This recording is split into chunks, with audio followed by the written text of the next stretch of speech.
Film की शुरुआत Spain की राजधानी मैड्रिड से होती है। यहाँ हम एलिना नाम की एक लड़की को देखते हैं जो सड़क पर चलते हुए अपनी दोस्त से फोन पर बात कर रही होती है, लेकिन तभी उसका फोन की बैटरी खत्म होने लगता है। वह इधर उधर नजर दौड़ाती है और पास में एक बार देखती है। वो बार में जाती है ताकि अपना फोन चार्ज कर सके। अंदर जाकर वह बार की मालकिन अम्पारो से एक कॉफी ऑर्डर करती है और साथ ही चार्जर मांगती है। उसी समय अम्पारो नोटिस करती है कि एक अजनबी आदमी बार में दाखिल होता है। वह बहुत बीमार लग रहा होता है और वह जोर जोर से खांस रहा है। कुछ ही पल बाद वो आदमी बाथरूम में चला जाता है और दरवाजा बंद कर लेता है, मगर बार में मौजूद किसी को उसकी हालत की परवाह नहीं होती। एलिना भी इस पर ध्यान नहीं देती। वह बार के वेटर सेटर से कहती है कि उसे कोई चार्जर दिखाए। सेटर उसे कई तरह के चार्जर लाकर देता है और बताता है कि ये सारे चार्जर ग्राहक यहाँ भूल गए थे, इसलिए वो इन्हें संभाल कर रखता है। लेकिन इतने सारे चार्जर देखने के बाद भी एलिना को अपने फोन के लिए सही वाला चार्जर नहीं मिलता, जिससे वह थोड़ा परेशान होकर शिकायत करने लगती है। कुछ देर बाद बार में एक सफाई कर्मी आता है। वह अम्पारो से एक सैंडविच और ड्रिंक ऑन ऑर्डर करता है। तभी बार का माहौल थोड़ा बदल जाता है, क्योंकि अंदर एक और अजीब आदमी आता है। उसका नाम एजराइल है। एजराइल नशे में धुत और पागल सा लगता है। जैसे ही वह बार में कदम रखता है, सब पर चिल्लाने और गालियां देने लगता है। फिर अम्पारो से एक कोल्ड ड्रिंक मांगता है। अम्पारो उसे देने से मना कर देती है, लेकिन एजराइल जिद पर अड़ा रहता है। तभी वहाँ सर्जियो नाम का एक शख्स अंदर आता है और उसी दौरान बार में मौजूद एक ग्राहक बिल चुकाकर बाहर निकलता है। मगर जैसे ही वो दरवाजे से बाहर कदम रखता है, अचानक कहीं से स्नाइपर की गोली उसके सिर में लगती है। वह आदमी वहीं दरवाजे के सामने गिरकर मर जाता है। ये नजारा देखते ही बार के अंदर हड़कंप मच जाता है। लोग घबराकर चारों ओर भागने लगते हैं। किसी को समझ नहीं आता कि गोली किसने चलाई और कहां से आई। कुछ ही देर में पूरा इलाका सुनसान हो जाता है। बार के अंदर मौजूद लोग दरवाजे के पास खड़े होकर उस लाश को देख रहे होते हैं, लेकिन डर के कारण कोई भी आगे बढ़ने की हिम्मत नहीं करता। सभी उलझन में हैं कि अब क्या करें। उसी समय सेटर पुलिस को कॉल करने की कोशिश करता है, मगर फोन में नेटवर्क नहीं होता। बाकी लोग भी जब अपने मोबाइल चेक करते हैं तो सबके फोन नो नेटवर्क दिखा रहे होते हैं, जैसे किसी ने पूरा इलाका सिग्नल जैमर से ब्लॉक कर दिया हो। यह सब देखकर बार के अंदर मौजूद लोग और भी ज्यादा डर जाते हैं। तभी वहाँ का क्लीनर हिम्मत करके कहता है कि वह जाकर उस मरे हुए आदमी को देखेगा, लेकिन जैसे ही वह लाश के पास पहुँचता है, तभी उसे भी किसी अज्ञात जगह से गोली लगती है और वह वहीं गिर जाता है। यह देखकर बाकी सबकी हालत खराब हो जाती है। सबकी सांसें जैसे थम सी जाती हैं। डर के मारे सभी लोग जमीन पर लेट जाते हैं ताकि कहीं स्नाइपर उन्हें भी निशाना न बना ले। अब सबको समझ आ जाता है कि बार से बाहर कदम रखना मतलब मौत को गले लगाना है। इसके बाद वे लोग टीवी ऑन करते हैं ताकि पता चल सके कि आखिर बाहर क्या हो रहा है। लेकिन अजीब बात ये होती है कि इस घटना की कोई भी खबर टीवी पर नहीं चल रही होती। सब हैरान रह जाते हैं कि शहर के बीचों बीच 2 लोगों की हत्या हो गई और मीडिया को इसकी भनक तक नहीं। कुछ देर बाद जब वे खिड़की से बाहर देखते हैं तो वहाँ से दोनों लाशें गायब होती हैं और खून तक साफ कर दिया गया होता है। यह देखकर सब और उलझ जाते हैं। उन्हें समझ नहीं आता कि आखिर यहाँ क्या चल रहा है। तभी सेटर बोलता है कि शायद किसी ने हम सबको यहाँ बंद कर दिया है और वो चाहता है कि हम में से कोई भी बाहर न जा सके। तभी सर्जियो बोलता है कि शायद हम सब में से कोई एक आतंकवादी हो सकता है जिसके पास कोई बम हो और सरकार उसे पकड़कर खत्म करना चाहती हो ताकि वो बाहर जाकर किसी पब्लिक जगह पर धमाका न कर सके। यह सुनकर वहाँ मौजूद एक आदमी नाचो चुपचाप अपने पैर से एक काले रंग का बैग छिपा देता है, लेकिन सर्जियो की नजर उस पर पड़ जाती है और अब उसे पूरा यकीन हो जाता है कि नाचो ही आतंकवादी है। उसके मन में आता है कि जरूर उस बैग में बम छिपा होगा। वह बाकी लोगों से कहता है कि नाचो को पकड़ो। जब सब मिलकर नाचो को पकड़ लेते हैं और उसका बैग छीना जाता है तो नाचो घबराकर कहता है कि बैग मत खोलो, इसमें कुछ भी खतरनाक नहीं है, लेकिन कोई उसकी बात नहीं सुनता। जब बैग खोला जाता है तो उसमें सिर्फ कुछ कपड़े और एक हार्ड डिस्क निकलती है। एलिना तुरंत पूछती है कि इसमें क्या है। नाचो जवाब देता है कि इसमें कोई खतरनाक चीज नहीं है। वह बताता है कि वह एक एडवर्टाइजिंग कंपनी में काम करता है और इस हार्ड डिस्क में उसके काम से जुड़ी फाइलें हैं, लेकिन एलिना उसकी बात पर भरोसा नहीं करती और गुस्से में हार्ड डिस्क तोड़ देती है। पर जब उसे खोलकर देखते हैं तो अंदर कुछ भी नहीं निकलता। नाचो गुस्से में बोलता है कि आखिर तुम लोग मुझ पर शक क्यों कर रहे हो। वहीं पास ही एक और ब्रीफकेस पड़ा रहता है, शायद वही खतरनाक चीज हो सकती है। वह पूछता है कि यह ब्रीफकेस किसका है। तब सर्जियो कहता है कि यह उसका ब्रीफकेस है और कोई इसे छुएगा तो वह उसे मार देगा। लेकिन तभी आंद्रे नाम का आदमी अपनी बंदूक निकालता है और सर्जियो की तरफ तान देता है। बंदूक की नोक देखकर सर्जियो कुछ भी करने की हिम्मत नहीं करता। ऐसे में बार की मालकिन अम्पारो ब्रीफकेस उठा लेती है, पर वह उसे खोलने से डरी हुई थी। तभी वहाँ मौजूद भिखारी इजराइल सामने आकर ब्रीफकेस खोल देता है और उसमें से सारा लेडीज का कपड़ा बाहर आ जाता है। सर्जियो शर्म सी खाकर बताता है कि उसे ये सामान बेचना पड़ता है और उसे अपने काम पर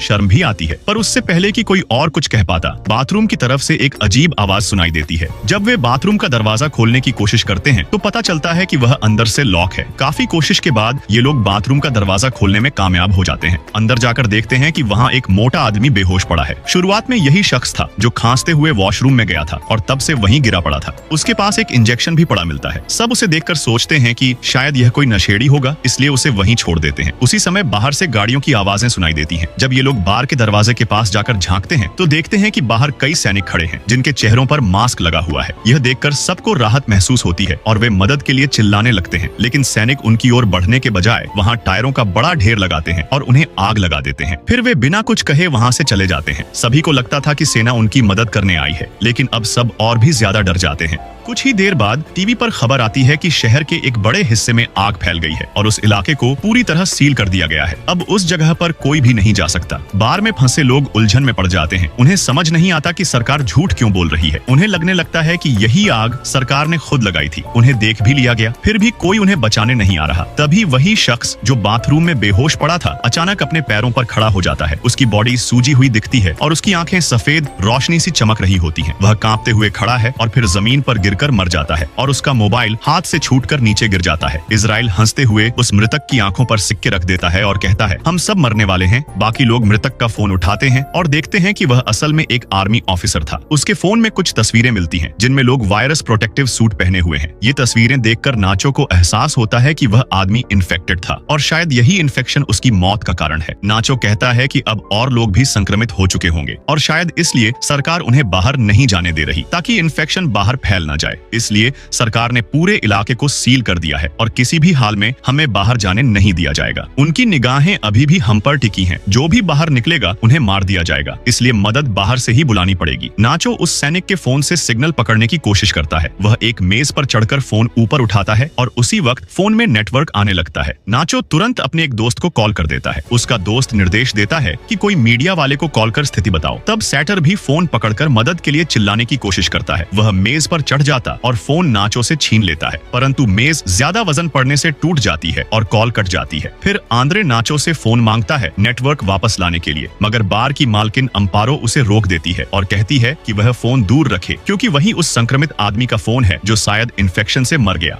वह फोन भी संक्रमित है, अगर कोई इसे छुएगा तो वह भी संक्रमित हो सकता है। सर्जियो और आंद्रे को बार की मालकिन की बात सही लगती है। अब यह साफ हो जाता है कि जिसने भी उस मोबाइल या उस व्यक्ति को छुआ था वे सभी संक्रमित हो चुके हैं। कुल मिलाकर 5 लोग। वे तीनों सर्जियो, आंद्रे और अम्पारो एक तरफ खड़े हो जाते हैं और मृतक को छूने वाले 5 लोग दूसरी तरफ। तभी एलिना विरोध में बोलती है कि पागलपन मत करें, घंटों से हम साथ हैं। अगर होना होता तो अब तक सभी संक्रमित हो चुके होते। पर आंद्रे अपनी बंदूक निकालकर एलिना को डराते हुए कहता है कि मुझसे दूर रहो वरना तुम्हें मार दूंगा। फिर मौके पर बार की मालकिन, सर्जियो और आंद्रे मिलकर सभी को हथियार की नोक दिखाकर धमकाते हैं और कहते हैं कि तुम सब नीचे बंकर में चले जाओ और हम तीनों यहीं रहेंगे। साथ ही वे आदेश देते हैं कि उस संक्रमित लाश को भी नीचे बंकर में ले जाओ ताकि तुम्हारी वजह से हम लोग संक्रमित न हो। 5 लोग आदेश मानने से इनकार कर देते हैं, लेकिन तभी आंद्रे गोली चलाता है। डर के कारण उन 5 को मजबूरन उसकी बात माननी पड़ती है। वे लाश को लेकर नीचे बंकर में चले जाते हैं और उनके पीछे बंकर का दरवाजा ऊपर से बंद कर दिया जाता है। अब ऊपर सिर्फ 3 लोग बचे हैं। नीचे बंकर में मौजूद 5 लोग तनाव में हैं। तभी ट्रिनी नाम की औरत की तबीयत अचानक बिगड़ जाती है। वह सीढ़ियों पर चढ़कर ऊपर वालों को चिल्लाती है कि दरवाजा खोलो, लेकिन कोई उसकी सुनवाई नहीं करता। दरवाजे को मारते समय उसका बैलेंस बिगड़ जाता है और वह नीचे गिर पड़ती है। गिरते समय उसका पैर पास रखे बॉटल्स के क्रेट्स पर लग जाता है, जिससे बॉटल्स भी नीचे गिरकर टूट जाते हैं। बॉटल्स का पानी एक तरफ बहने लगता है और 5 को एहसास होता है कि शायद इसी रास्ते से नीचे बाहर निकला जा सकता है। जब वे क्रेट्स हटाते हैं तो नीचे उन्हें नाली का रास्ता दिखाई देता है। इसका मतलब है कि वे पानी के रास्ते से बाहर जा सकते हैं। ये लोग अब सोचते हैं कि कौन सबसे पहले बाहर जाएगा। तभी इजराइल नाली के जाली को हटा देता है और तय करता है कि वह इसी रास्ते से बाहर निकलेगा, लेकिन नाली का रास्ता बहुत छोटा था, इसलिए इजराइल अपनी पूरी बॉडी पर ऑनिल लगाकर छेद में जाने की कोशिश करता है, मगर रास्ता इतना छोटा था